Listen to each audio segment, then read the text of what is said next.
Isa na namang karahasang sangkot ay mga estudyanteng menor de edad. Sugatan ang isang mag-aaral sa San Carlos, Negros Occidental matapos saksakin ng kanyang kaeskwela.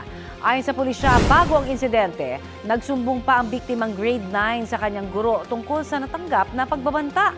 Nang lumabas sa paaralan, doon na raw siya sinaksak ng grade 10 student.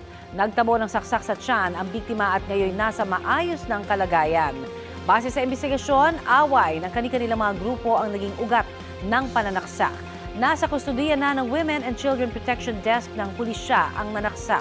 Depensa niya, gumanti lang siya dahil sinuntok daw siya ng biktima.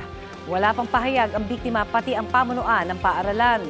Ayon sa DepEd Negros Island Region, ipinatawag na ang mga magulang ng mga sangkot. Paigtingin din daw ng pulisya ang seguridad sa loob at labas ng paaralan.